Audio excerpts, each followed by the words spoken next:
young girl follow what her mother teaches her? Not always. But if a girl doesn't learn from her mother, no one else will teach her. Quite. But I cannot agree with what mine taught me. My mother was a Calvinist. Oh.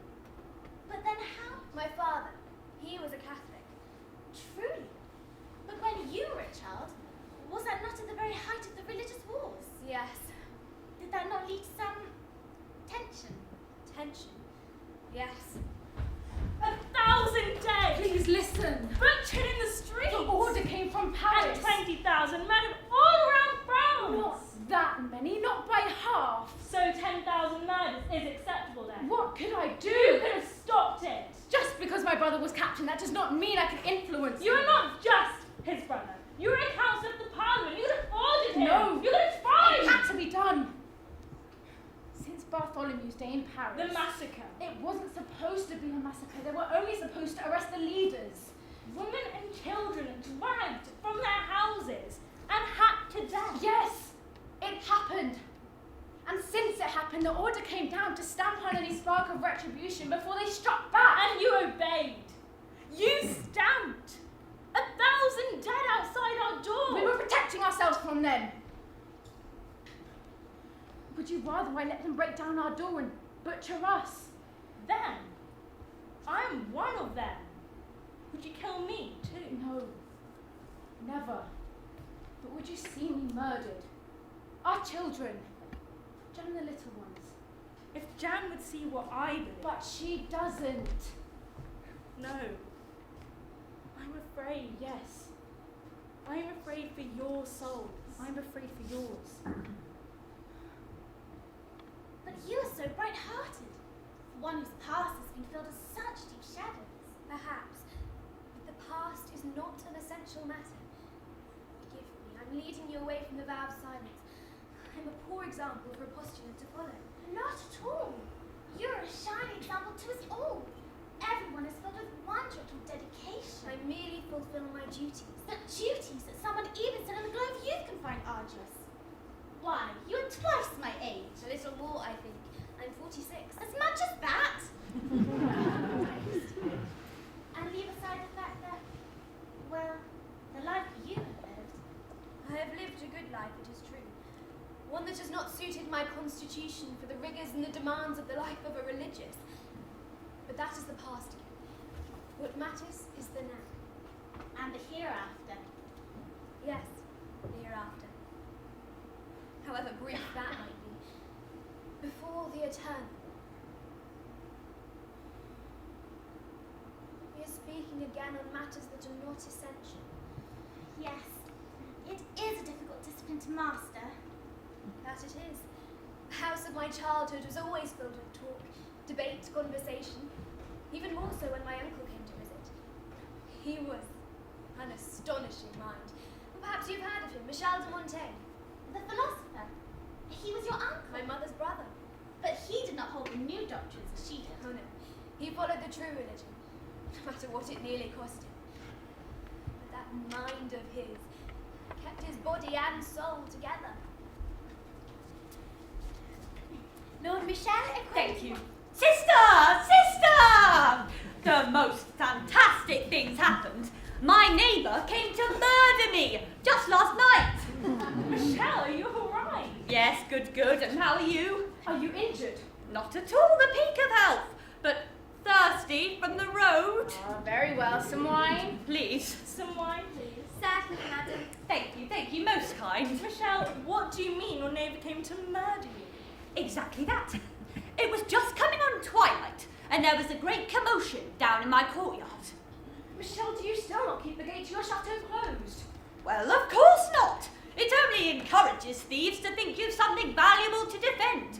So instead of riding straight by out of pity, they break in to rob you, and on top of everything else, you've got to buy a new gate.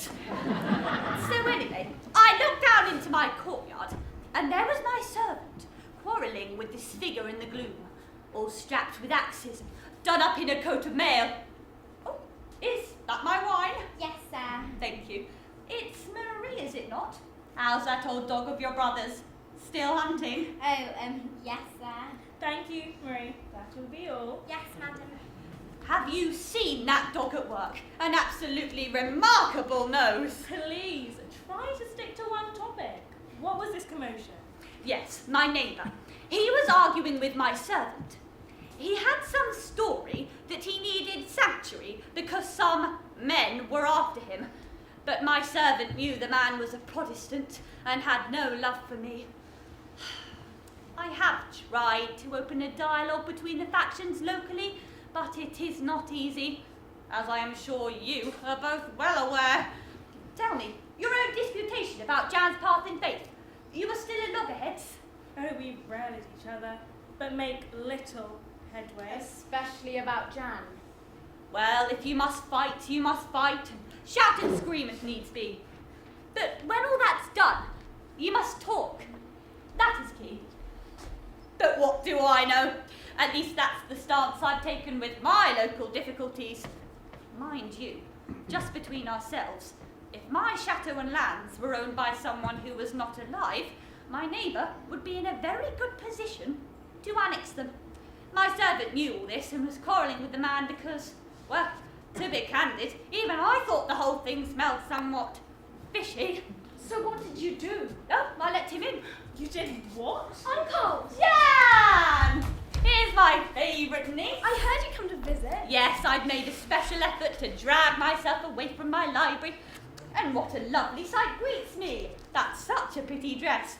Did you wear it for me specially? Thank you, Uncle, but I believe one should always try to look as best as one can. Jan, your uncle is trying to tell us something very important. I'm sorry, Uncle.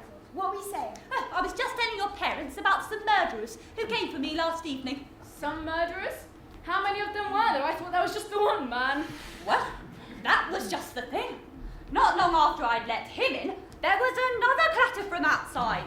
Apparently, he'd sent word to have a bodyguard sent to my chateau to protect him from these brigands or whoever it was that was supposed to be after him. You didn't let that one in, did you?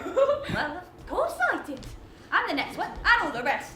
Michelle, how many of these men were there? Oh, before long, my hall was fairly brimful with surly-looking men. Not one of them less than twice my size, and each quite bristling with swords and daggers, and all of them all scowls and eyeing me shiftily. Dear God in heaven. How have you survived this pass? Whether events in life are good or bad, Greatly depends on how we perceive them.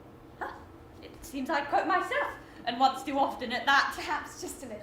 But what a bright young thing for attending my work. Tell me, little one, might you also know, not being able to govern events... I govern myself. Excellent! Do you see your daughter's mind? Such luminosity. But, Uncle, I have gathered a garland of other men's flowers, and nothing is mine save the cord that binds them. Oh, you must stop all this or it'll go to my head. But yours is a head deserving of laurel. Well, you know, of course, that even on sitting on the highest throne in the world, we are still only Michelle. sitting on our... The girl does not need to know all of your quotations. No, perhaps not. What happened with the men? Are the men? Well, it was plain that the plan was for them to kill me, and everyone else in the household too. They were all solely waiting for the word of command. This is very good wine. You wouldn't think it with your viticulture. The earth your vines are planted in looks more stone than soil. You could hardly credit any such rich fruit could be planted in such rough and rocky ground. But what do I know? What happened with your enemies? Ah, dear sister, they weren't my enemies. But they had not come to kill you. Oh, that's true, yes. So, if not enemies, what were they? They were men. Men like me. I don't understand. What did you do to confront them? I offered them wine. Why? And a dish of sweetmeats, fresh baked. They liked them. I discussed the recipe with them. Caraway seeds and fruits. We talked. You talked? You talked about what? Oh, I converse with great liberty and ease. No idea hurts me, no belief confronts me, however different it may be from my own. We talked about the glorious sunset and the gathering dark outside, about the recent fine weather and the preparations for the coming winter. I was open and friendly and hospitable, and not like an enemy at all. And they saw that I was a man too, a man like them. And then what? And then they left. What? Their leader took up his hat and cloak, thanked me, and slipped away into the dusk.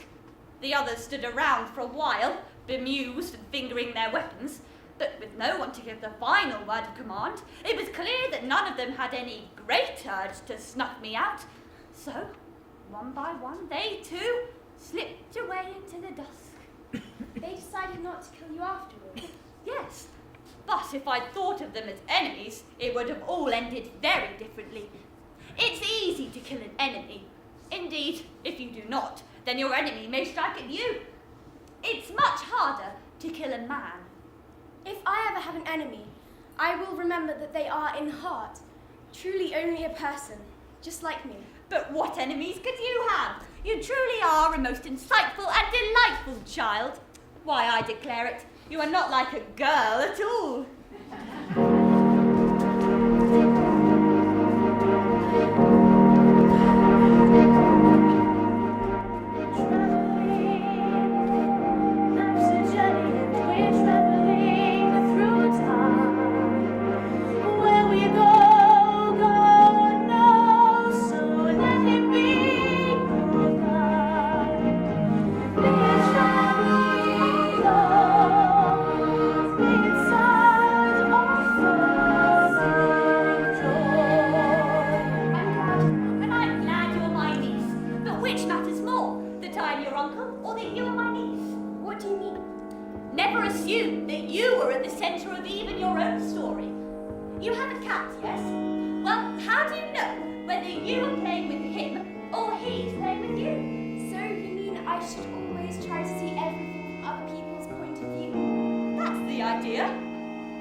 Duties of the life I chose.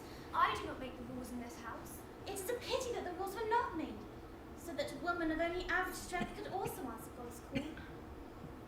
But there are other houses where the duties are only half observed. I do not wish to move only halfway to God. The life of a religious has been a beacon on my horizons since childhood. Did you not think to join when you were younger? Stronger? If I did, it would have been impossible. Please, Mother! I'm here to an old freak! What is going on here? Help me, Father! Have you heard what this girl is saying now? Please stop all She this. is saying she wants to go into a convent. A convent, I tell you. Jeanne, is this true? I wish to live with God. God does not live in those places. But Mother! Now let us all keep peace a moment. Those places are full of nothing but venal slavery. And my dear, I cannot have that. They're corrupt. Not all! After everything I have tried to teach you. This. Why? I want to serve God. But to lock yourself away from the world. Have I not taught you there are any gifts. My gifts are God-given. Then why give them back to him? Your gifts could be used to help the world, but locked away in a cloister. If you were to embrace my faith, you'd embrace independence, education. And damnation. Why do you just accept this old religion? Have I not taught you to think for yourself? Yes, you have, and I thank you for it. For now I have the mind to know that mine is the true religion. This is best left aside. We cannot have this argument again. So you would let your daughter go into a nunnery? No. Father, I'm sorry. Truly. But it cannot be. Nothing means more to me than your happiness. Save one thing. and what is that? Your safety. To go into a convent now would to be going into the centre of a bullseye on a target. You've heard the tales of the convents to the north. They are tales. But not tales that end happily. All across France, angry men see convents as an easy place to let their spleen. Many men who think nothing of breaking in, robbing, killing or worse. Men who think they're doing God's job by burning such places to the ground. But Father, I am sorry, truly, but I cannot conscience it. what then is to become of you? You are to marry. Yes, it is settled. We have the bridegroom picked out, a fine young man. But who? I'm come from speaking with his father, the Baron de Montferrand. He has a son, Gaston, who will one day inherit the title. He has lands and money and enough to keep you safe. But will he make me happy? Yes, we think so.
but to begin with, I bore him 3 babies and had to watch as each little one died. Oh, sister, I am sorry. Thank you, my child. But my sorrow for the first 3 sharpened my love for all the others. And then my son and my husband died, and that was a dark time. But not so dark as I could lose sight of the light of my life. Mother? Mother! What is it, Francois? Oh, Jeanette, have you seen Mother? I haven't. Martha, do you know who Mother is? Is she with the estate manager? Oh yes, she went to go and check on the wheat yield today. No, the estate manager says she's done that. And the vineyards too. Why do you want her? The messenger's come. I spotted Kenny at the gatehouse. What kind of messenger? A soldier in uniform. Someone from Father's regiment. Truly? Perhaps she's attending to the accounts. I'll go find her. It must be Father's on his way home. Yes. Oh, Francois, this means you won't be the man of the house anymore. Especially since our brother will be coming home with him. Oh, I'm sure I'll bear up. I'm much happier as a humble student. Humble? Do you think the messenger will have a letter for old man? Oh, I hope so. He's taking his time, isn't he? I'll go see what's keeping him. Perhaps he's tired after a long journey home. Well, if he is, then that means the regiment is further away than we hoped. Oh, I suppose it does. Well, where is this messenger? He hasn't reached us yet. Francois is going to jolly him along. Mother's hoping for a letter. So are we. Oh yes. It seems so long since the last one. Are you going to comb your hair again? Before you read this one? Now don't tease. I do not comb my hair just to read letters from your father. Very near it. You get as giddy as a lamb. It's true. Well, what if I do? I cannot help but be excited from news of both of my wonderful men, just as I would if any of you were away from me. A period? Well, is there a letter? No. There's only news. What news? Francois, you scare me. Is the news bad? The worst. No. No. Don't think so. Which of them? Is it father? Is it our brother? It's both. No. Dead. Both of them. It cannot be. What will we do, Mother? What can we do? We can pray. We can go on.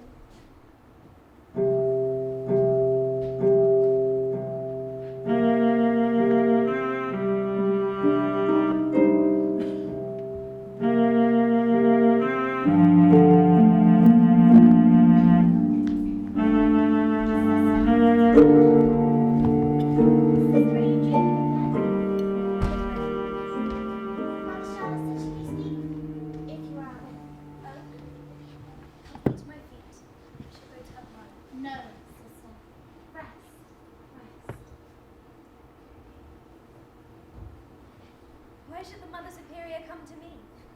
I know she has written to your son. No doubt she wants to know what arrangements you might wish with your family. Now rest, sister, rest. We are all very worried for you. No doubt your family is too. You remember the commotion your son made on the day you arrived here? I had bid all my goodbyes. I thought matters were settled. He chased me halfway across France to meet me at the gate. Mother! Mother, stop! Scar, what are you doing? You cannot do this. You cannot leave us. You do not need me. I have worked to see you all settled. Jeanette is to marry in time, and Martha and Madeleine have expressed a wish to join with God. And you have become a fine young man. Fit to watch over them. Fit for your father's title. A man even your brother would have been pleased to see inherit. But there is still so much you have to offer the world. Your good work, which you will continue. Of course, I can run the estate and care for the tenants. But this is absurd. Francois, if you wish to make an argument against absurdity, return to me my luggage and stop hopping about like a March hare. You cannot give up everything at a sudden. There must be a better way. No, it is not sudden.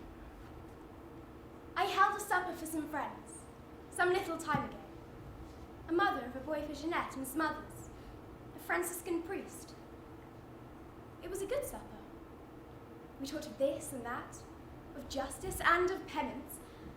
And later, as I made my way to my bedchamber, I thought to myself, yes, I have been blessed. I have never starved as those I wish to give comfort to have starved. And here I was, living in such audacious comfort. It did not seem just. What can I do as to redress for my fine and luxurious living? So I stripped all the blankets and the linens off my bed, and I lay me down to sleep on the raw straw palliers. But I could not even close my eyes. I'm not surprised. Now, Francois, you misunderstand me. I could not sleep easy because the penance was too insubstantial.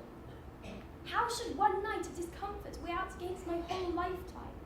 Yes, well, and now with all my obligations to the world discharged, it is time for me to give up everything, out of gratitude for being granted it in the first place.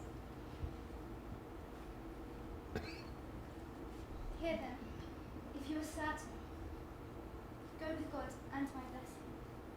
Thank you, my child.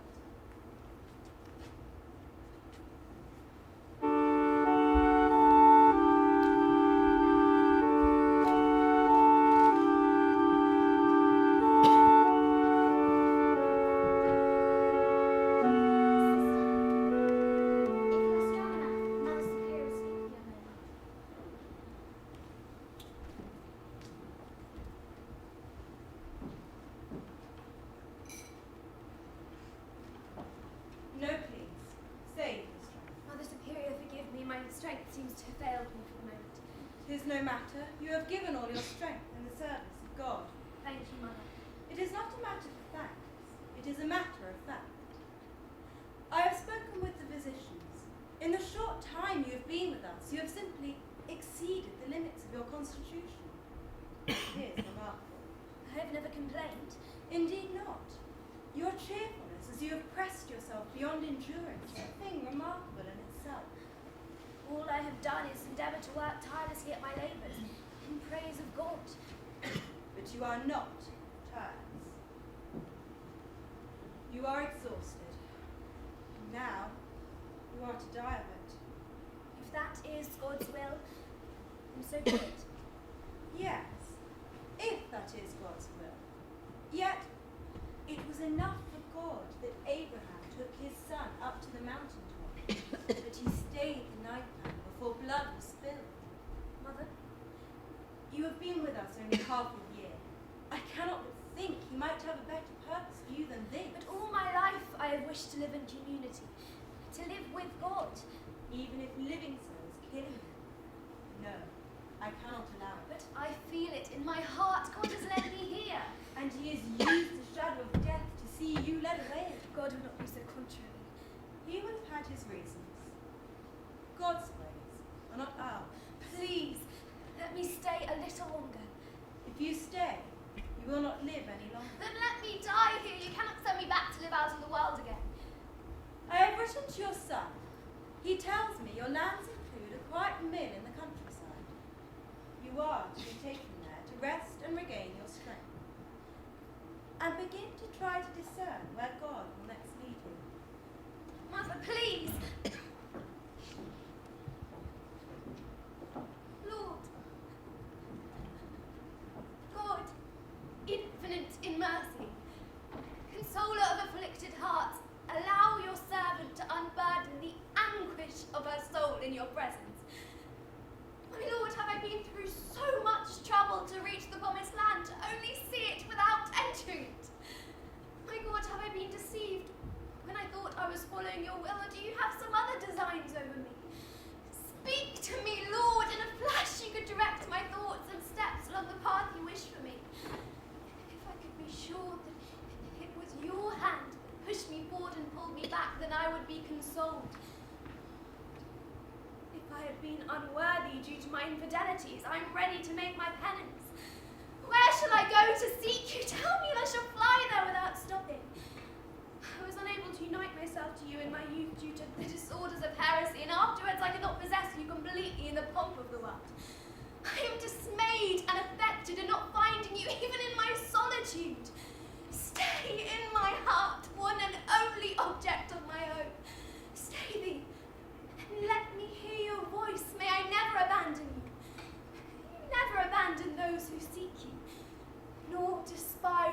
contrite and humbled heart. Speak. Lord, your servant is listening.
Well, yes. My mother remembers you kindly for the work you did together, tending to the sick at Landerlas. Ah, yes, and this is Madeleine de Longerville, is it not? It is, Baroness, and this is Isabel de Masson. Welcome, welcome all. You were a little hard to find. We cannot believe you were truly living out here, in such reduced circumstances. Oh, yes, well, my son would have me move back to our chateau in an instant. But alas, although I was unable to endure the strictures of the convent, I now find that living in luxury makes me uncomfortable. But what brings you out to this quiet little corner? We do not wish to intrude. Or to impose. Not at all. We understood your health was 2 years ago, perhaps. But I've been living here in quiet retreat.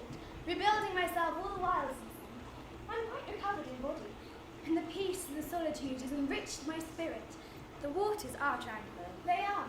They give me time and space for reflection. Reflection? I've looked at my life clearly. It takes more time to understand yourself than one might think. But now, it is time to plan for tomorrow. And today? Today? Certainly today. My mother mentioned that you might have found a recipe for a tonic. A medicine. A medicine, yes. One that is quite effective in those brought low by disease. Yes, is your mother sick? Oh, not at all. Have you heard there's been an outbreak of plague in Bordeaux? We and some friends have been trying to do what we can, but If you have a medicine that could help. I have a tonic that May is suffering, but the rest is up to God. it's the weakest that concern us. The children suffer terribly. The lucky ones who aren't taken are orphaned in the same stroke. The children, you say? The plague is rampant in Bordeaux. We have been trying to arrange some relief to be sent, but it's very dangerous to go there. Yes, I see. Very dangerous. Let me get my cloak.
Safely to her.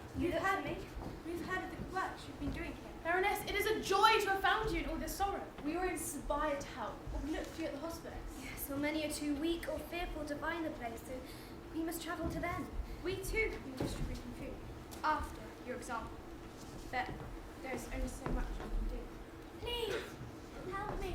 We have no more to give today, but perhaps... Here, I have a little still. Thank you. And for me. The houses all boarded up. Pitiful cries from inside were enough to break your heart.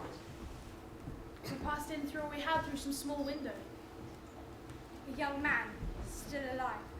His father, his mother, and sisters, all dead around him. Ordnance decreed the house to be nailed closed for 28 days when the plague first struck there. He said he watched as the plague took his family down one by one.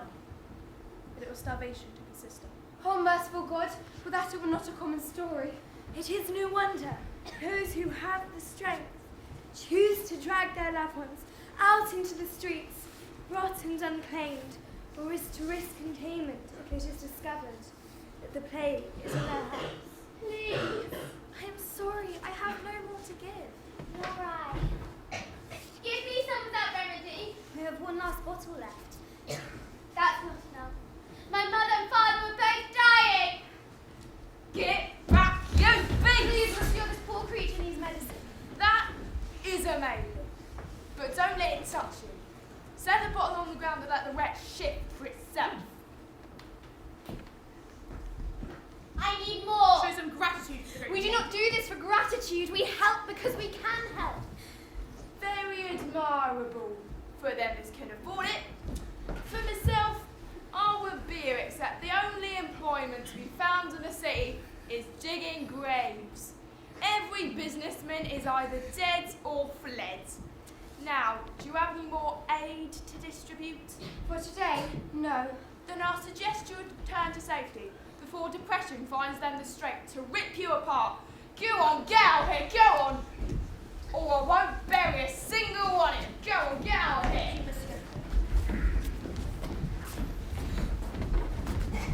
You heard that, lady. Them as can help should help, just as them as can breathe should breathe. I have no bread to share, but there'll be a prayer said as any can load the dead on my cart. And a prayer is better than nothing, which is what all you lot of at the moment.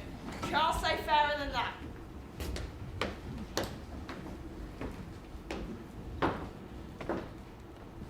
Plague will feast on the bones of the poor and rich alike. Madame Le Plague is not a fussy eater, but the poor is easier pickings, all packed up together and served up like sardines. But she'll take a wish meat when it's offered to her on a plate. The brave old bird, the Baroness, and a lucky one at too, not to get gobbled up. But no plague lasts forever, no matter how ravenous. Time will come when the good Madame has eaten her fill, pushes her chair back from the table to sleep and digest off her dinner. Then it's left up to us, poor crumbs, to see what can be made of the leftovers. But one thing is for certain. Whatever gets cooked up from the scraps, the rich will still be rich, and the poor will still be hungry. It's one thing to offer help when your conscience is pricked by crisis. But who's going to help the poor when there's no urgency to do so? There must be something we can do to be a proper help to the poor. I agree, something lasting. There must be some way they can be able to fend for themselves. On my last night at the convent, before my expulsion, I saw a vision of a young woman being led down to hell. Her great enemy is not simple vice or heresy, it is ignorance, closed minds and bad choices. It was then that I realized that what they need is an education. It is not just their bodies that crave nourishment. On that topic, will we have a glass of wine? Would you consider wine a vice? Not at all. In moderation. It was our Lord's first miracle, after all. That it was. I'm a staunch believer that a measure of wine a day helps to fortify the constitution. Indeed, I believe that if I had been permitted it at the convent at Toulouse, I would have been more than equal to endure the travails there. And to this day you'd be there and not do a birth. I confess, I do intend to join a community someday, but the rigours of the calling do give me pause. Well, yes. I hope that I am equal to the test. I too. In my reflections by the mill stream, I came to believe that there is a place for a community of women who hear the call but possess average strength. If you give up all your strength to God, what do you have left to give to fellow man? Does even one such community exist, Baroness? No, it does not.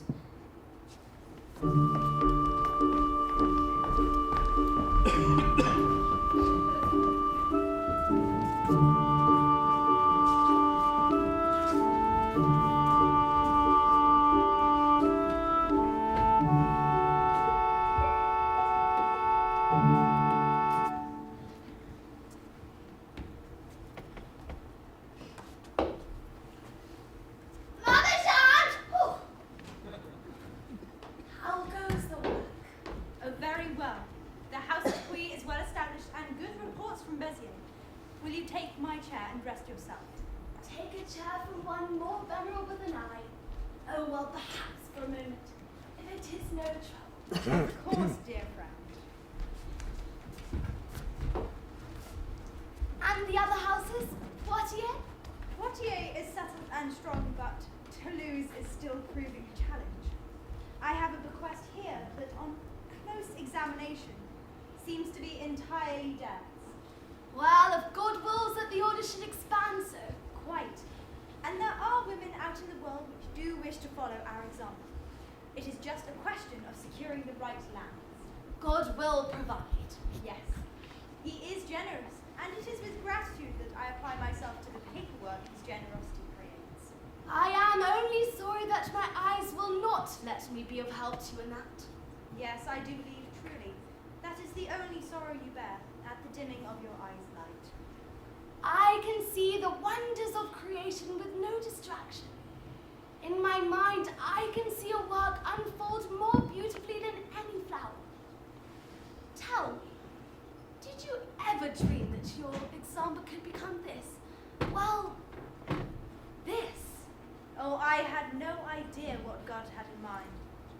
carpenter does not explain his purpose to the nail.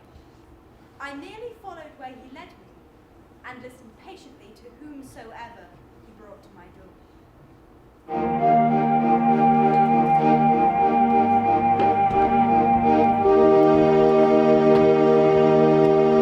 Ah, Baroness, so good to meet you. We are Father de Bois And Father Raymond.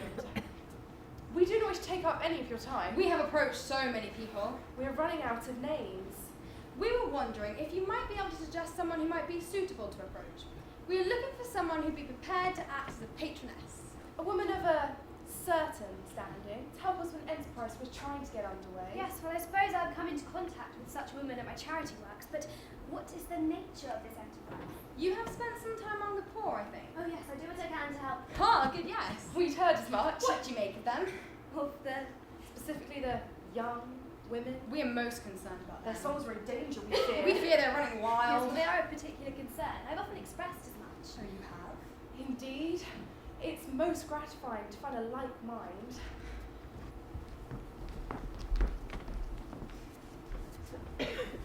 We feel what they're in need of is some form of proper schooling. Yes, well, I've often found it most unequal that young boys can be educated at Jesuit schools, but girls are denied access. Our thoughts exactly. You've heard perhaps of the Ursuline Sisterhood? They're a secular organisation trying to bring some education to young women. There is a merit in them. But there is no such organisation in Bordeaux. We feel there's a need for an established proper school for the use of young women. For all young women, We would take any and all of them. no matter their faith, poverty or background. and give them a proper grounding for life. Give them an education. A school for girls. What a remarkable idea. I've always thought such a thing should exist. It's good to hear you say so. Indeed, so many people we thought to approach think the idea of educating women is absurd. Not at all. But I can see that it would be hard finding someone to run the place. My own education I see as one of the cornerstones of my life, but there are not many other women who have had that advantage. No, indeed. And this patroness would have to be educated herself. And I suppose she would need to be able to call on her own resources? Ideally, yes. But not one who insists on luxury. Yes, she must be able to live frugally. I can tell you it's going to be hard finding someone to take that for. When they heard that I was giving up my fortunes to my son so as to live modestly by a mill stream, most of my circle assumed I'd lost my wits. Oh dear. Perhaps if we looked a little lower. Well, perhaps, but they'd still need to have some expertise in organisation and administration. Yes, that would be most important. When I was running my husband's estates during the frequent times that he was away at war or on business, I found that there were many matters that might have tripped me up had I not known what I was doing. Now that is an idea. A married woman. Yes, if we were to approach the wife of some suitable I nobleman. do not think that a married woman would suit your purpose. You need someone who is not encumbered by the demands of family life. Though I loved my husband dearly, God rest him, it was not until I was widowed that I was able to devote sufficient time to my charitable works. Oh dear, you are correct, of course. You do indeed. It seems to me that the woman you are looking for must be a very unique individual. I'm sorry to say it, but in all my various experiences, I cannot think of anyone else who fits each and every criterion. Oh dear again. Quite. What's pity? Yes, I see a very unique individual indeed. I doubt there's a woman like it in the whole of France. The whole world, perhaps. Yes, aside from yourself, of course. Oh, yes, yourself excluded. Well, we have taken up much of your time already, Baroness. It has been an absolute pleasure to meet you. You've given us much to think about and we we have to think on. Yes, we will be hard pressed to find someone as suitable as yourself for our enterprise. Goodbye, Baroness. Goodbye. Bye, fathers.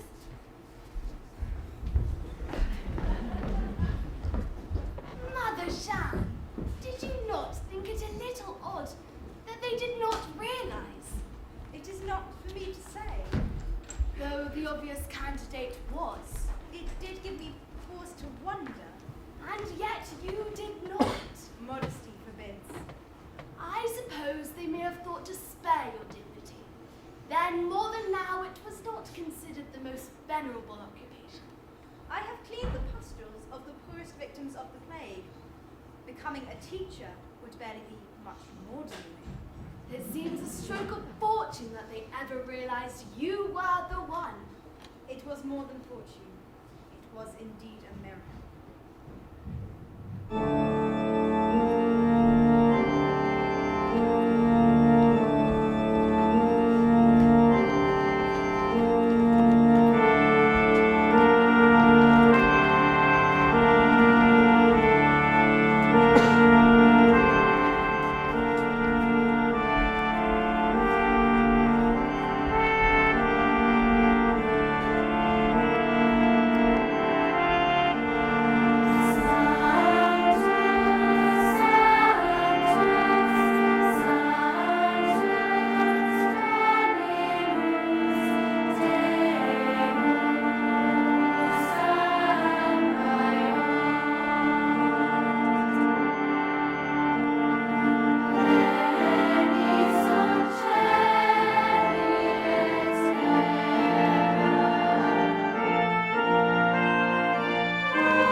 Something wondrous. My head was down, my eyes were closed. But there was no darkness. A wondrous light filled our little world. Soft and full of colours. I raised my head.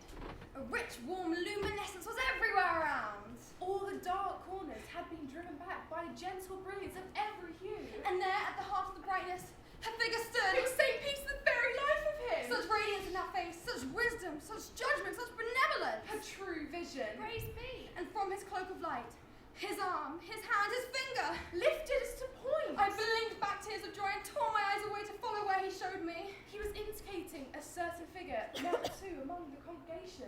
The great saint was pointing us to you. What does this mean?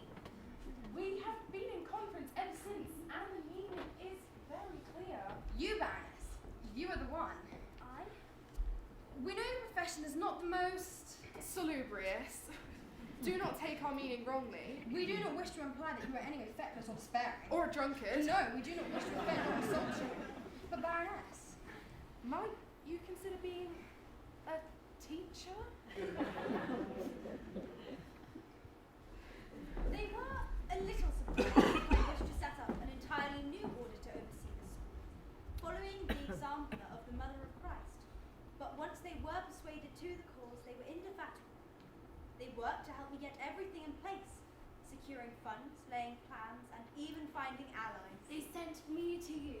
That they did.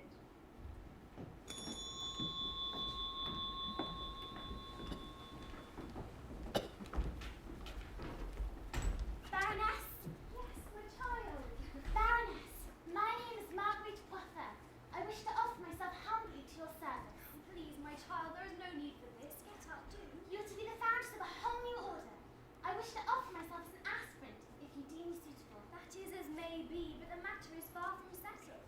And even if it were, I would not want to be the foundress of an order where this impractical deference was allowed to pop up the working day. Who is that now? Allow me to go see. Get up off your feet. The Baroness feels uncomfortable being treated anything other than... Thank you, Blanche. Quite right. We are all equal under God, my child. Best save your reverence for him. Well, if you are sure. Your son, Baroness. Francois, what are you doing? You well may ask, Mother. Horrible Dove is smirking at your back. I'm here to find the root of this mischief and scotch it. What do they find to smirk at? And this latest harebrained scheme of yours. Honestly, Mother, a school? Yes.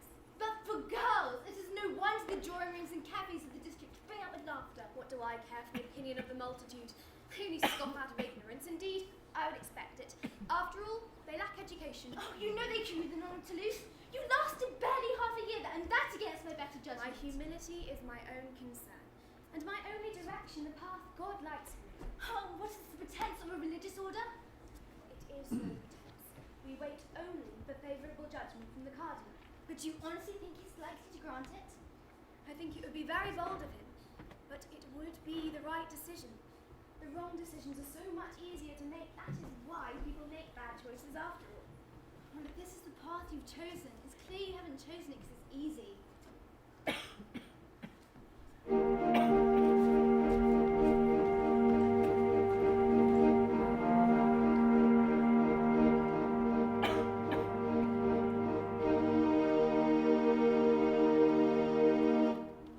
You never doubted, did you? Never. Although the light I followed was sometimes dazzling, so I could not always see precisely my destination. I worked only to keep my footing sound along the way. It seemed to me you were sure-footed as a mountain goat. Really. At times it felt I had the feet of a swan, paddling furiously beneath the surface. Designing a new community was a monumental task. There was no real template for it. To be at one, and at the same time useful without compromising the spiritual. To be enclosed, yet still able to reach out. And once all that work was done, you had yet to put your proposal before the cardinal.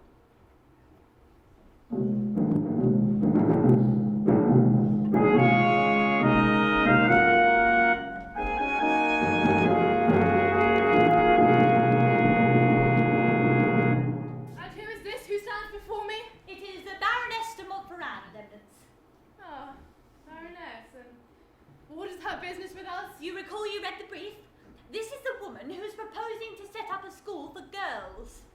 Ah, this is she.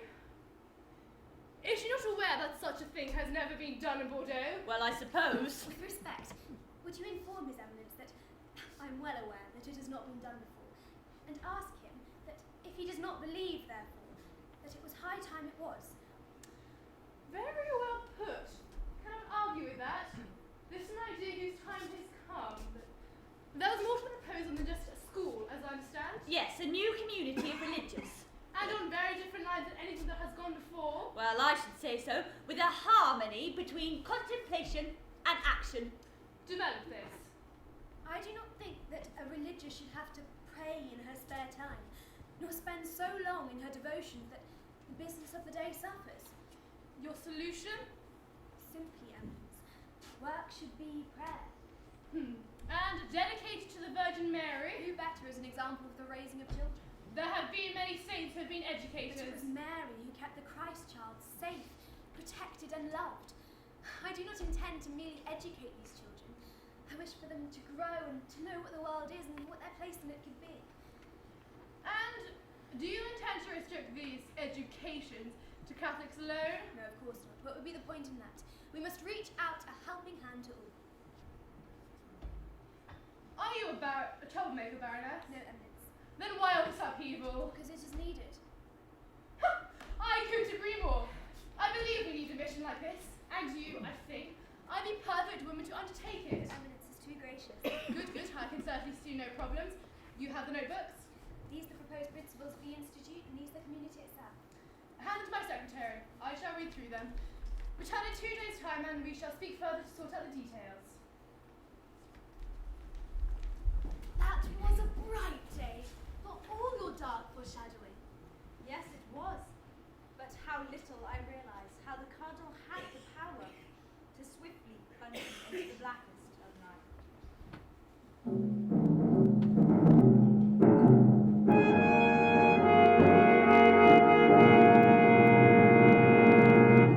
It's the Baroness de Montferrand, Eminence.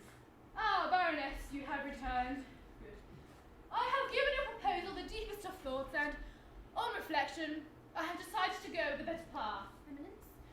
Instead of putting our efforts into beginning new endeavours, it is best to shore up those already in existence. The Ursuline Sisterhood are an already existing organisation with many goals and purposes much like your own. If you are to join with them instead... The Ursulines are a secular order. Seculars who love God. Secular nonetheless. No. You must join with the Ursulines and put all thoughts of this new organisation out of your mind. I have made my decision. But Eminence, just 2 days ago you said that there was need for a new order. Tell me, Cardinal, do you wish to destroy your own work? You prick my conscience. Only as needed. Tell me, what else is needed to make this new order come to pass, aside from the permissions from Rome? Well, Eminence, we would need a new house and a chapel. Large enough for schoolrooms, with offices and cells for a community of how many? I have a corps of 9 other collaborators ready to join. Tidy number. Good. Hard workers all. Certainly, Eminence. They will need to be. That old chapel near the Road Port. The Chapel of the Holy Spirit, Eminence. The same. How stands that? In need of some repair. No matter. There are 10 hard-working pairs of hands keen to see it mended. Hey, Baroness. Certainly, Eminence. There. You have your chapel. If you are to find a house nearby and see to the refurbishment, I shall write to Rome and inform His Holiness that I support this endeavour. Do you remember that winter? The one where we prepared the house and chapel. It was so cold and the days so short. You remember racing to paint the walls before the daylight hit, And finding the whitewash frozen in the bucket. and you squinting half the night away, writing letters by a flickering candle. All those letters. Trying to find out how we progressed with permission from Rome. And each of us falling exhausted into bed every night in cells that hadn't even had doors fitted in to keep out the drums. I did not think it was in me to be as happy and contented as I was that winter. And then in the spring, just as we thought all was nearly ready, Yes, that spring brought a blow harder and more biting than any visit.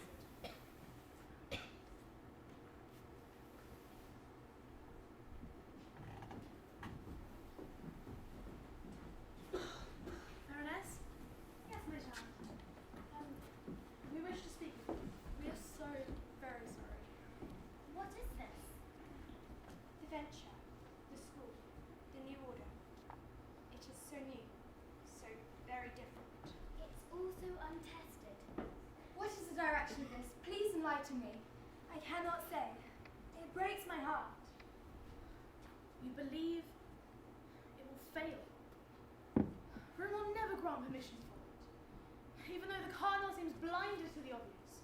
No matter the letters we write or the work we do here, we waste our time with this.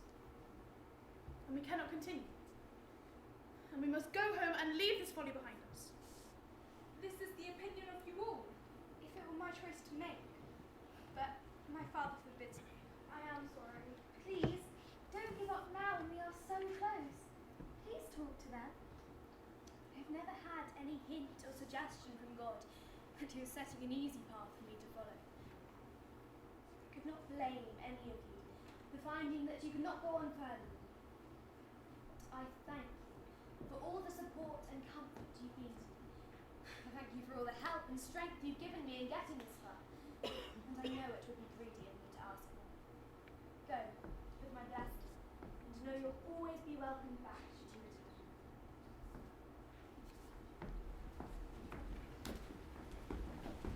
You never had a moment's doubt, did you? No, but nor did you. And that was good enough for me. And you were right. The houses were built, the schools were made ready, and pupils assembled to receive an education. And the brightest, most heartwarming of all, the final permission. The order of the Company of Mary was to be recognized, and the 5 of us were to take the habit.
Well, shows she has ambition at least, skipping all the way to the top, even if she has to start her own order to do so. I don't know about that, but if she wants to try and learn my girl some letters, keep off the streets, why not let her try?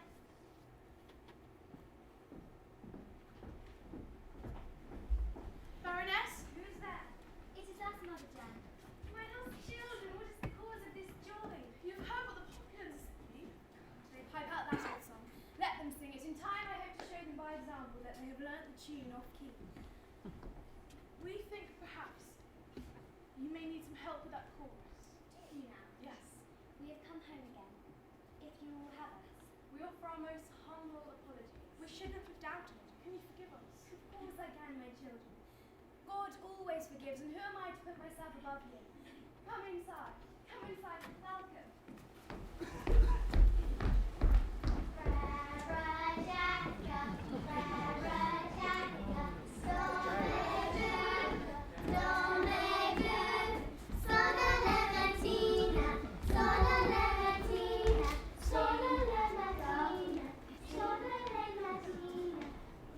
Hey there, how's that girl of yours faring?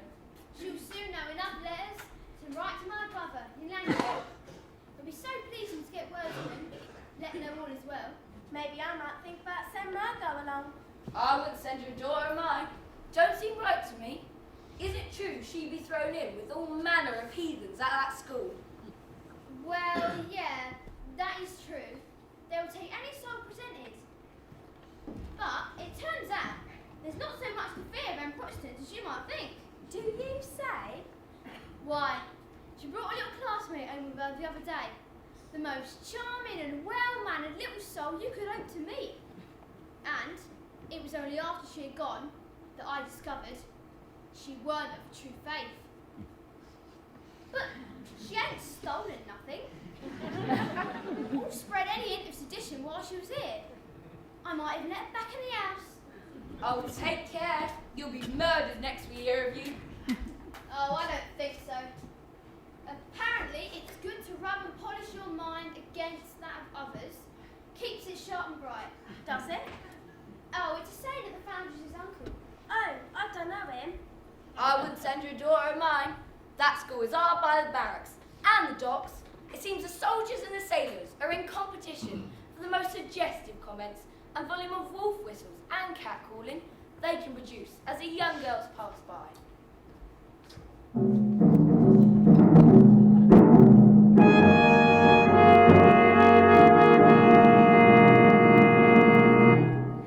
You want to do what? I want to move the school. You have been there barely a year, and after all the efforts to get the place ready? The location is not suitable. The ground is marshy and unhealthy, and the local denizens give to public vice, not to mention the frequent hum of artillery drills. No, you must stay the course. Not least because the populace will be more convinced in their derision. You know that they will say that you have failed, that you go again with your tail between your legs. Say what they will, we have not failed. In truth, we need to move in part because we have been too successful. More and more girls present themselves to the Institute every week, and more women offer themselves as postulants to the order. The house is grown a little small for its purpose, Eminence. Is it so? It is, Eminence. Well, have you a new location in mind?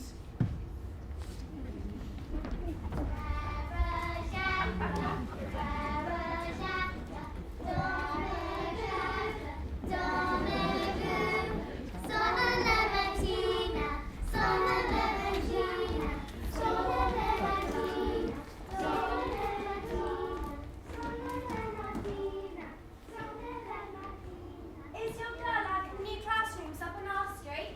Oh, indeed. And yours? So well appointed. And the sisters have the place running so smooth and well ordered. You would not think such meticulous discipline possible without a note of sourness. It all flows from the foundress, so my girl says. Aye, they do say. Do you know, Margot hinted that she may wish to join the sisterhood one day, and you know what? I'm not inclined to dissuade her. Don't be ridiculous. When were you last in church? So what if I'm not a regular as I might used to be? And I think of other things there are worse examples. I would sooner a daughter of mine sold fruit in the theatre than turned out as one of those nuns as you might see. Ah, but you were thinking of the convent of the Annunciates. Those are a very different kettle of fish to the company of Mary. Kettle of fishwives, me you're asking? But aren't the daughters of the foundress of the Company of Mary members of that community? Well, yes, they have been professed for these 20 years, but as my girl understands, they have now transferred to the Company of Mary. To be nearer their mother? The Lord alone would know what upbringing might lead a woman to be suited to the Annunciates. Being raised by wolves or alley cats might account for it. Did you hear the kerfuffle the other day when the cardinal went to oversee the transfer? Is that what the root was of the affray the other day? The same. What was this? What have I missed? The nuns set about the cardinal and his men with pickaxes. No. You jest? It is gospel true. And a sister from Mountford was stabbed with a pair of scissors as she fled. It is a small wonder the carnival is so changeable a temper with the like of that to contend with. Well, I've said it before, and it will stand repeating. An order of this new stamp has been sorely needed. The discipline is not harsh, but for all that, all is well smooth and ordered, and their children learn their lessons with ease and grace.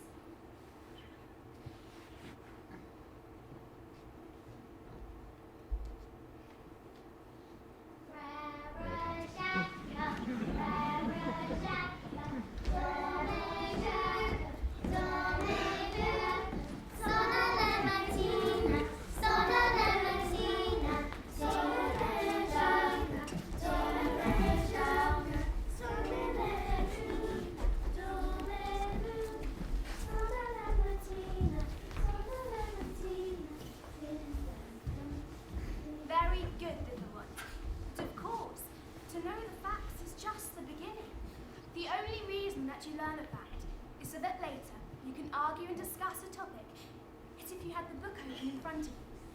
Of all the things my uncle taught me, that was the most important. There are some teachers who think their day well spent thundering into your ears as if pouring into a funnel, without care that it was ever understood. My uncle was a firm believer, and I agree, that it is much better to have a well-made head than a well-filled one. You must find something of interest to tempt you, or you'll only trudge through the school gates like a donkey laden with books, and of what use will you be to the world like that? You must try a little of everything, not just copy what has gone on before. For example, my uncle loved the theatre. He said one of his great heroes was Socrates, not just because he taught the world to talk and to think, but because when he was an old man, he found the time to learn to dance and to sing and considered it time well spent. There are so many things in the world that you could know that it would be impossible to teach them all, or for you to learn them. No shoe was ever made that could fit every foot. You must take responsibility for what you want to learn, not I. I will be perfectly content if you leave my care with enough knowledge to know what are the right questions to ask, and still with enough enthusiasm to ask them. And it is most important that you do ask. All I can do is show you very little of the world. It is your responsibility to find out more of what interests you. The world is a big, complex and difficult place, but not so vast that you cannot learn to find your place in it.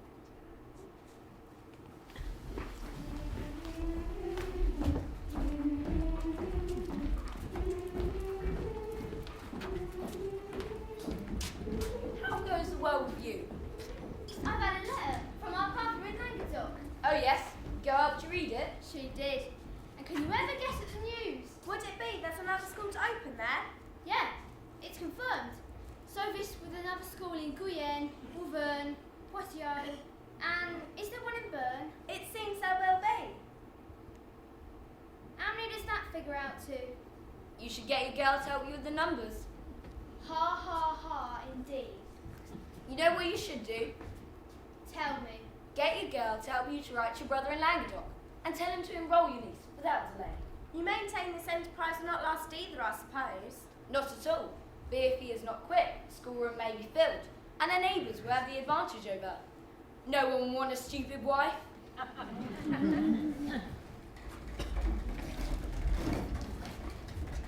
there you are, sister. Yes, madame. How do you do? You know there's to be a new house established at Green? Yes. As you know, whenever any such new house has been established, I've sent one of my first collaborators to act as superior to ensure that it is established with the same practice and custom as this first house. Ah, yes. Will it be so again? There are so few of us left. I feel ready and able to take over Marguerite's duties, overseeing new novices. Oh no, I could not part with Marguerite. Not that I think that you're me, but she is invaluable to me. Oh yes, and very dear to you too, but you will have to part with her someday. One day, yes, but not today. Blanche then. I can easily fill her shoes. No, not Blanche. It is not her day yet. Then... The task falls on you. But I don't want to leave you. Blanche, I'm sure, is keen to prove her worth. But not yet ready for the responsibility. No, my child. The world is a wide and dark place. But they see a little glimmer of the work that we do here. And they ask for closer illumination. Who are we to deny them? You are to take a torch, lit from our hearth fire here, to light the way for other women in a wider world.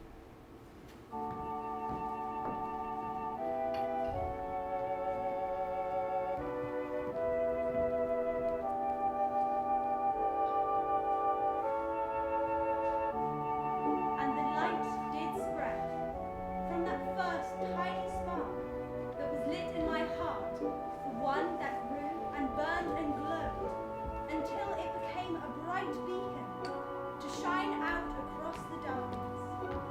Where the light was needed, the light was sent. In 1660, House Model of Practice and Customs of Bordeaux was established in Béziers. In 1680, a similar one in Poitou, and in Le Puy, A house in Périgueux in 1621. And the same year in Aguerre. and a year later at Notre. In Riom. In 1624 at Tournemont. In 1626, houses were established in Ophir. In Rodin. And in Salt.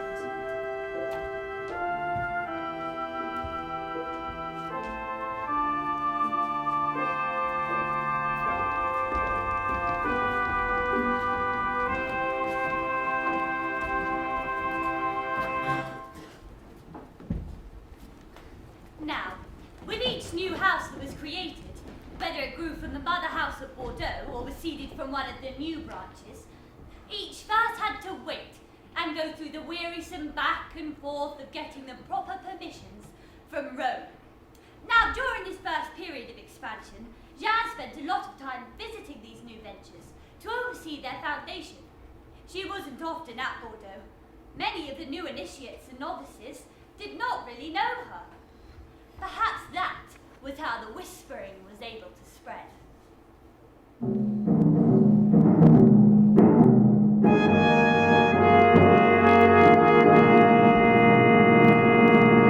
Bring her here to me!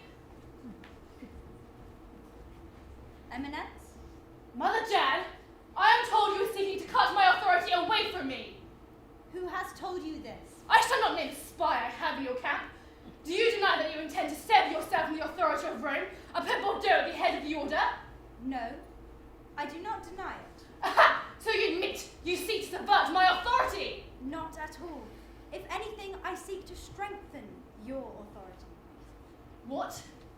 The House of Bordeaux is answerable directly to you. Anything we do must have your approval, and therefore not Rome but you will have the final say on any expansion we make. Yes, well, my approval on all things, well, yes. Carry on.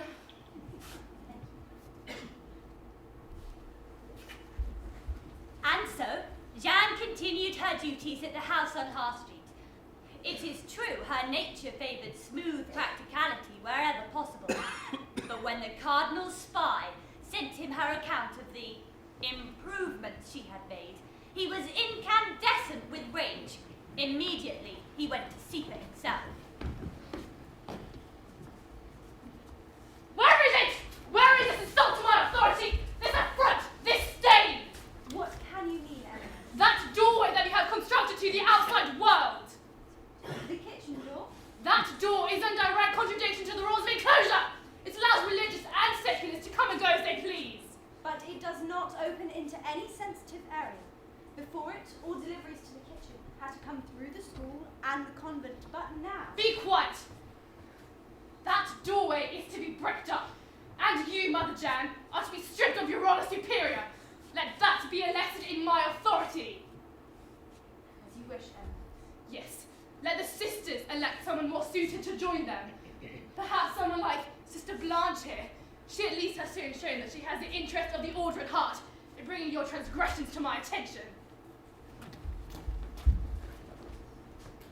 I am sorry, but it did seem to be a matter of concern. Think nothing of it.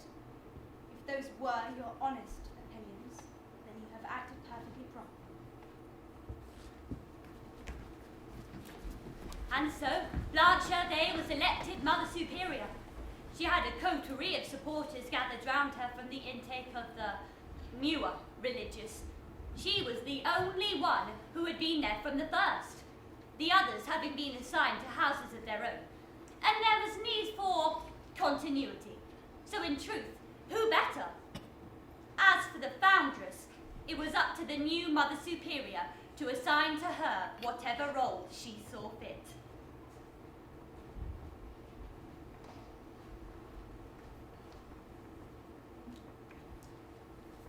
Sister Jeanne, have you finished cleaning the latrines? Yes, Mother Blanche. You do not consider such work beneath you? Not at all. I do it cheerfully. Oh, really? Gather everyone.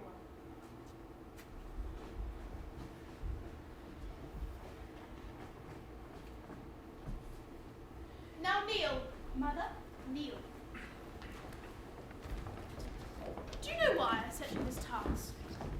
You who are so high-born and have had the privileges of Mother Superior and foundress of your own order. Why should I set you the lowest and most unpleasant of tasks? To guard me against the sin of pride, Mother. Oh, how very clever you are. And now I catch you steeped in the sin of bearing false witness? Mother. You say you do it cheerfully. How can that be true? The work is plainly beneath you, and you must feel its sting. You will go to your cell and fast for 2 days. The first for deception, and the second for the vanity you hope to conceal. Now get out of my sight. And Jeanne accepted it all meekly. She never complained or protested at her treatment, even though many of those who had voted Blanche for superior were reduced to tears as they were forced to witness the frequent humiliations heaped upon the foundress. But as an enclosed order, on the outside, we knew nothing. How goes the work? Oh, these old fingers of mine are not as yet hardened as they could be, but the tapestry progresses steadily. Will it be ready in time for the festival, or need we think of other arrangements? Never fear, I will have it ready for the unveiling. Sister Jeanne, what is this? Why are you dallying in the conversation? But Mother Superior, I was only... It is all right, my child. Enough! Do you forget your place here? Lie down and kiss the floor at my feet.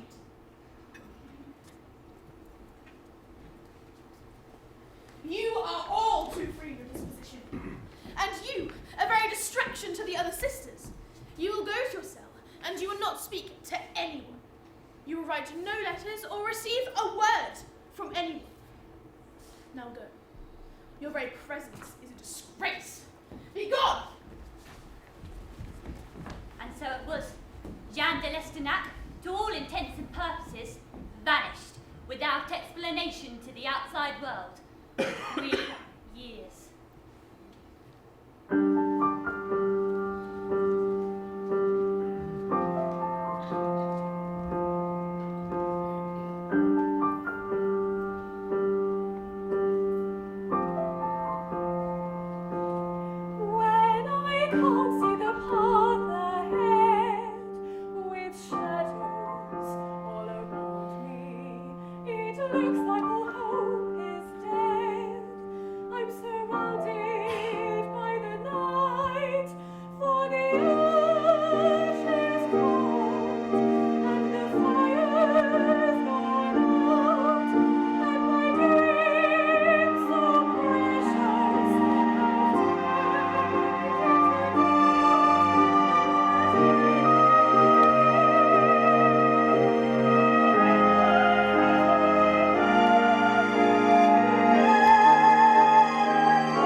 those of us in the Cardinal's court that a certain imprecision had crept into the observances of the order, little dissatisfactions with their work, and although my master is quick to temper, his storm will abate in fine weather. And so the Cardinal, wishing to get to the bottom of matters, could think of only one person he knew who would always give him a straight answer, for good or ill. I took the letter myself, and was instructed to wait and insist on a reply, and I got one. I did not meet with the foundress in person on that occasion, which I did think a little odd. But as I was leaving with the note one of the novices had handed me, the Mother Superior intercepted me and asked if she might take the letter. She wished to deal with any civil concerns before they were raised with the Cardinal. I'd glanced over the letter myself. There was absolutely nothing in it that referred to the Mother Superior. She was very reasonable about it. It seemed only fair. How was I to know? And here is incontrovertible proof of your treachery and betrayal. It is very plain. God, even setting aside the content you disobey my ruling with contact with the outside world. Forgive me, Mother, but it was on order of the Cardinal. Enough. His authority supersedes that Enough. of even your own. All this because you cannot stand that I'm at last above you. I have a house of my own, and your house at that. But now I will finish. I will write to the Pope and have you stripped of your habit and send you home to feed the chickens and landerats. As you wish, Mother. You know that I never felt worthy to wear the habit in the first place.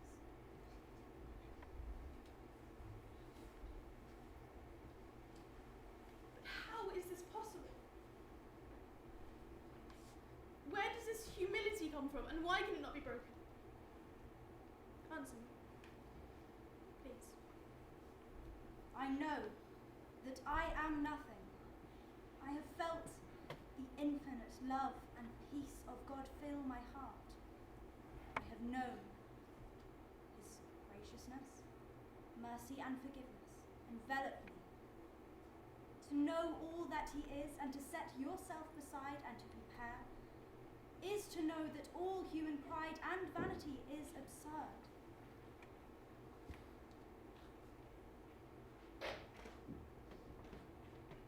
I never truly understood.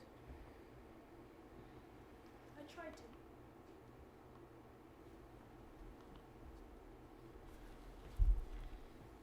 Mother Jeanne, can you forgive me? Always, and instantly, my child.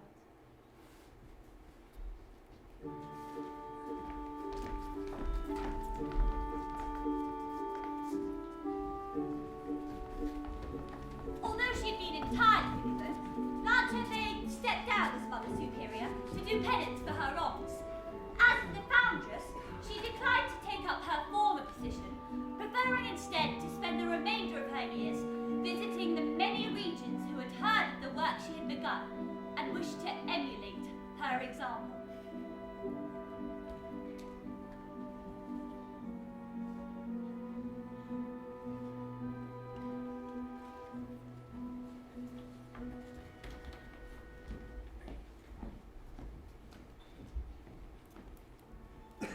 In 1626, Jeanne established a house at Cobham. A year later, another in Brioude. 2 houses in 1628 at Alisson and Notre. 1630 saw 2 more, Toulouse and Annonay. In 1631, 3, Horns, Agde and Frontignan, and then another at Saint-Fleur.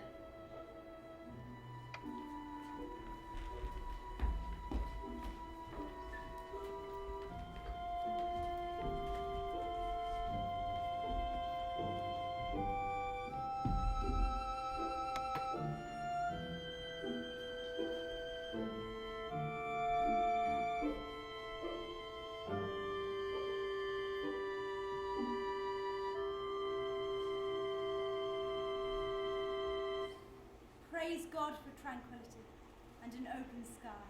What's that, Reverend Sister? I am sorry, did I speak aloud? I was merely remarking on the serenity of the river. It is the only way to travel. You could not haul all these supplies for your new convent over land. That much is certain. When you think of the rough roads and the bandits, and the towns where plague is still rife, and the towns where plague is not, but where citizens treat newcomers as if they bear it with them. Yes, a bargeman's life is a life for me. You like the river then, do you, sister? Oh, indeed. I lived by an old mill stream for 2 years. They were perhaps the most important of my life. Oh, yes? Everything in my life since then has sprung from my reflections there, just as everything in my life before helped carry me to it. I often think the whole of life is a river journey, full of hidden currents and sudden eddies, and often beset by mists and hanging branches. And there's not much you can do about your destination, but you get where you're going in the end. I believe that is quite true. Oi! You there! In the barge! Stand by heavily boarded for inspection! Oh, curse my luck. Beg your pardon, sister, I am ruined. What is it? Excise men be carrying salt there. There is a horrendous toll on salt. Take heart, God will provide. I will explain the matter to But these these men are not to be reasoned with. Give unto Caesar what is Caesar's. They will take everything. My barge requisitioned, my livelihood gone. They will see if we throw the sacks over the side, and they will likely kill us as they tear the boat apart and search for the contraband. Oh, it's too late to hide them now. They are here. Now then, if you have any contraband, declare it now, and pay the toll, or prepare to surrender your vessel. Low board, portion of... Oh, it is none. Yes, gentlemen? And what is it you expect to find here? We searched for contraband, sister, but I see all is in order. Sorry to have troubled you, sister. You may be on your way. I might have stood up if they had asked. And what of giving unto Caesar? Do you have a coin? Yes, sister. Whose head is on it? King Louis XIII. Then put it back in your pocket. On now, bargeman, we have convents to build.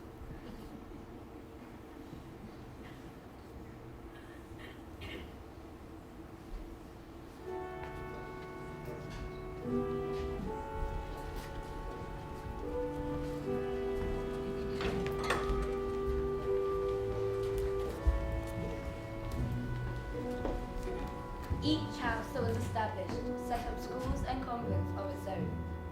In 1633, 4 new houses were set up: Fontenay-le-Comte, La Fête-Boulard, Limoges, and Arignes, with Issoire opened the year after that, followed by Avignon.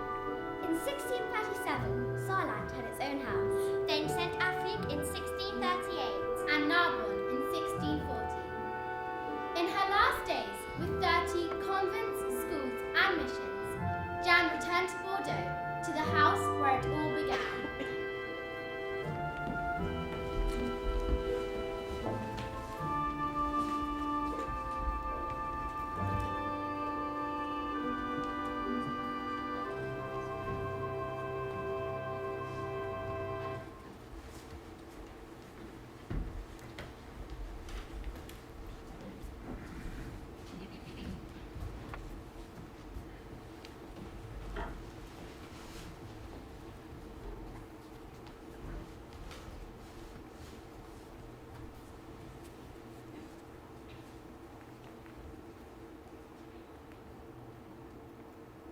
You are awake?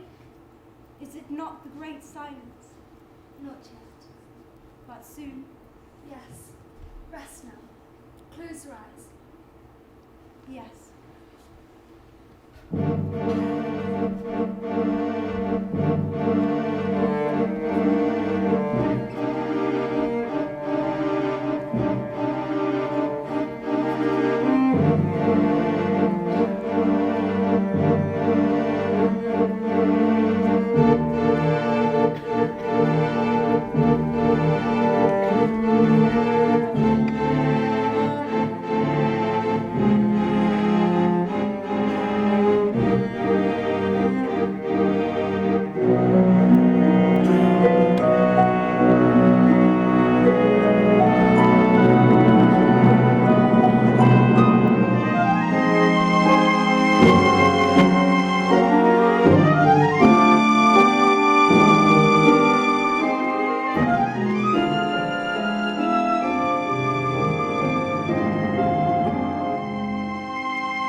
light it is so bright, so beautiful and so clear.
Jeanne de Lestonnac continued. In 1642, St. Gaudens Millennium Aachen. 1647, Celera and Richard. Then Gannat. In 1650, mission spread to Barcelona. Mission begat mission, begat mission. 1652, St. Leonard and Poiveland. 1654, St. Junien. In 1656, Valence and Issaguirre. Then Mizan and Shwada Agui. In 1659, Languedoc. Out across the world. 1660, Saint-Céline. 1663, Lucé and Saint-Gervais. Then Perpignan, followed by Port and Limousin and Nantes. In 1687, Arras and Toledo. In 1691, Gignac. In 1698, the Barcelona house spread across Spain to Tarragona. In 1722, to Chaux again. Her body was kept safe, preserved and uncorrupted for 150 years. 1733, a mission was sent over to Cap Français. A house was established in Saragosse, 1744. Then Lerida in 1750. 1754 saw the order spread from Toledo to Mexico. 1758, Salona. 1759, Saint Jacques de Compostelle. In 1760, San Fernando. Mendoza was founded in 1780. By 1783, the order had reached as far as Fair de Bogota. But then, in 1792, all across France, the lights were snuffed out.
one stroke.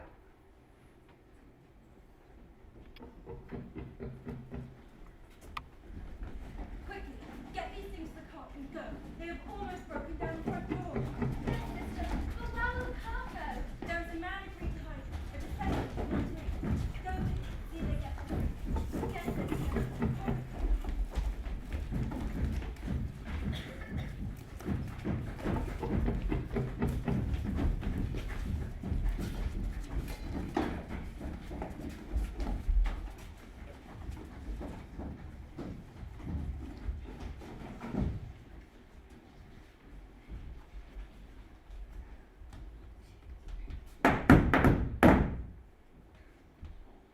We represent the Committee of Public Safety.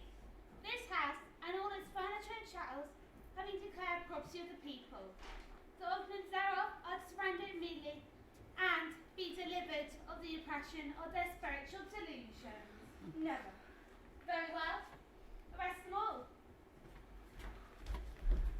Come on, keep it moving. Every church, every monastery, every convent was declared the property of the People's Republic of France. Any who resisted were declared the enemy of the people. And the people, we had only one response to our enemies. You had better put this on and get rid of that habit as soon as you can. The objects will be safe here. Yes, yes, I will put them into hiding and forget I ever saw them. Now you must get away from here. If I am denounced for harbouring you, everything mine is forfeit and the relics will be lost. Where would I go? I don't know. I have to get those cases and the rest hidden. You must have friends or family. Think. Some managed to flee. There were places to hide, if you could find them, and convents outside France, if you could reach them.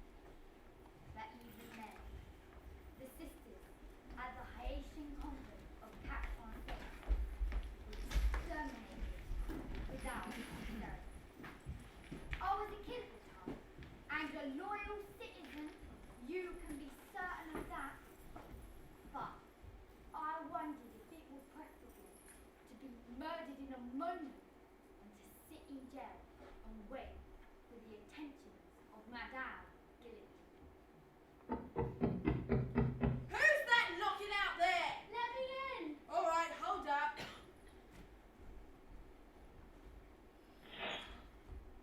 Who is it then?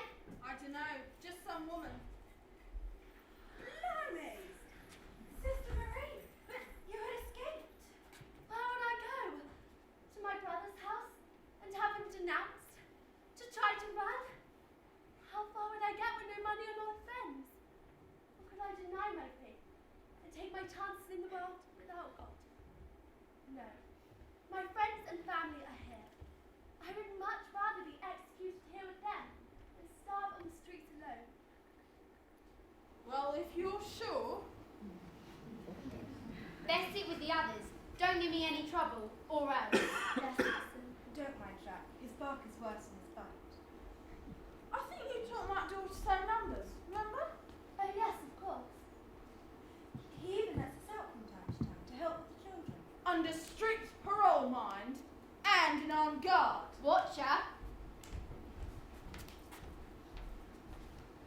Here is designated scaffold in the morning. See that this is drawn up and the prisoners are prepared and ready? Yes, Mr. Commissioner, by morning. Long live the Republic. Quite. Who's on it then? Oh. It is our time. Sorry, sisters. Nothing we can do about it. You have to go on the list. You have your duty. You cannot be denounced. Mind you, there's nothing that says you have to go on the top of the list. Good point. There are a lot of names on that list, and I doubt they'll get through all of them in one day.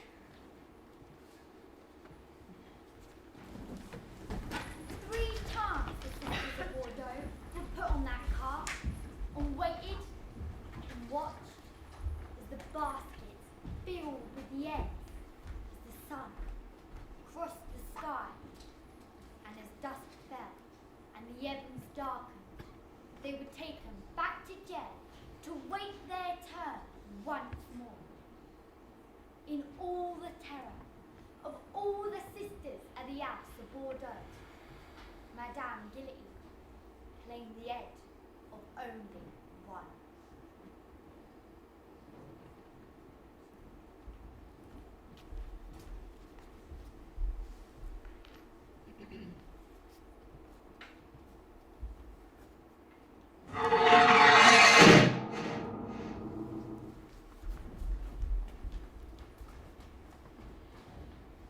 He was denounced, you know, Monsieur de Galato, the man with the relics.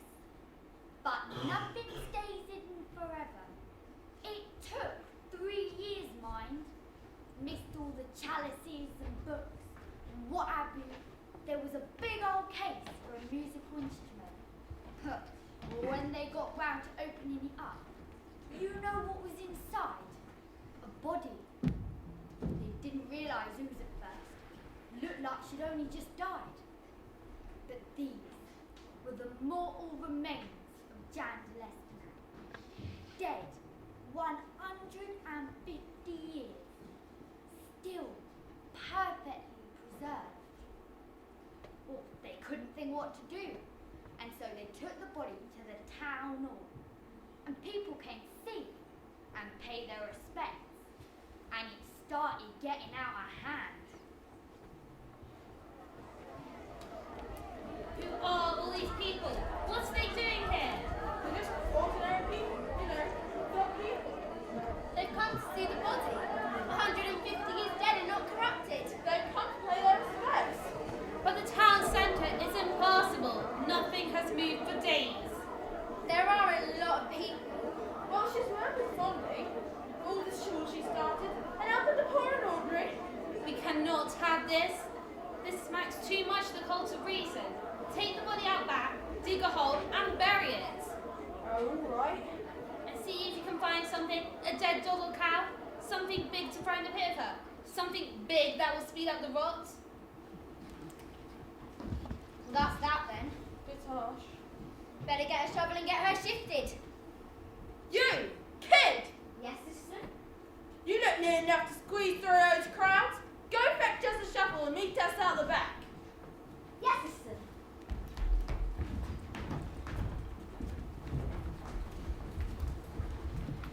Little people know big ideas don't make a difference. Because big ideas don't stick. It's little things matter to us. The people were only human. And being only human, we needed something more than just life. Especially as the terror had shown us how cheap life was. Eventually Bonaparte conceded that battle and the church was allowed back in.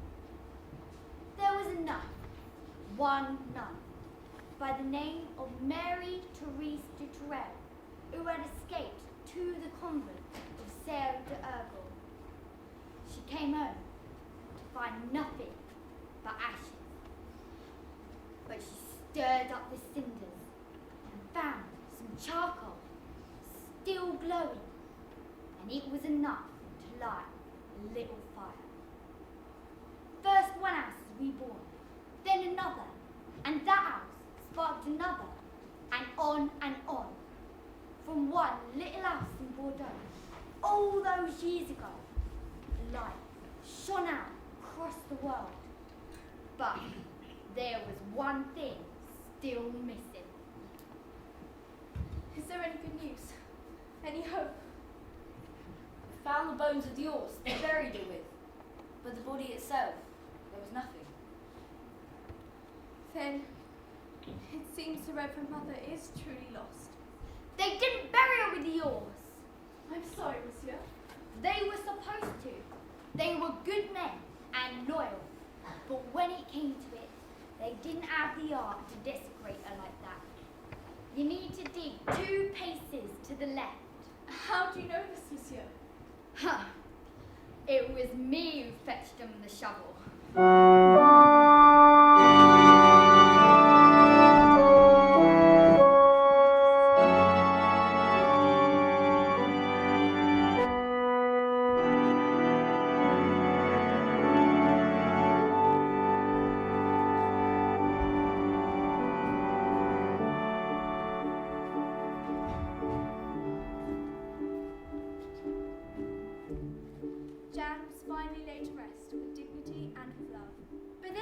the end of the story.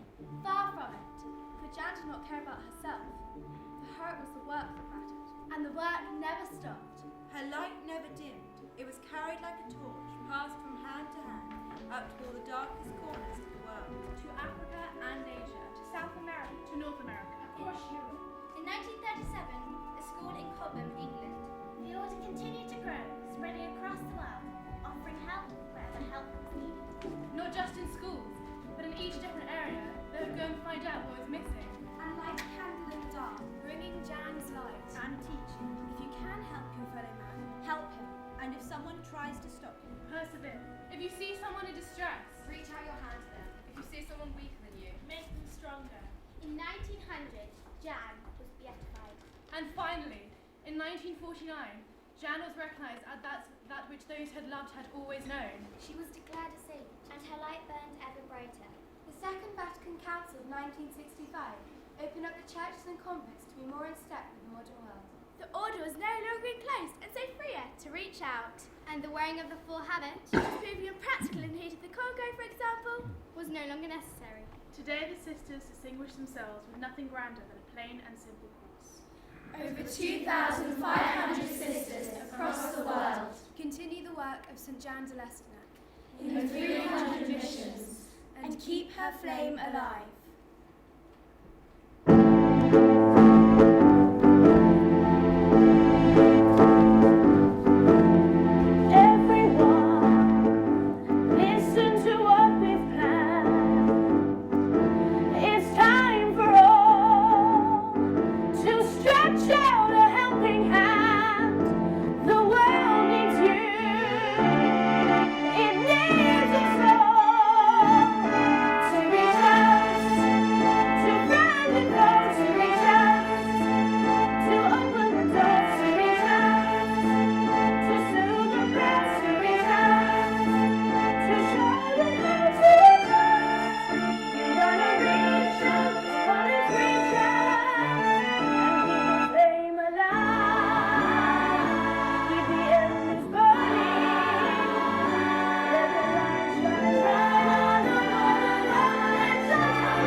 Thank you.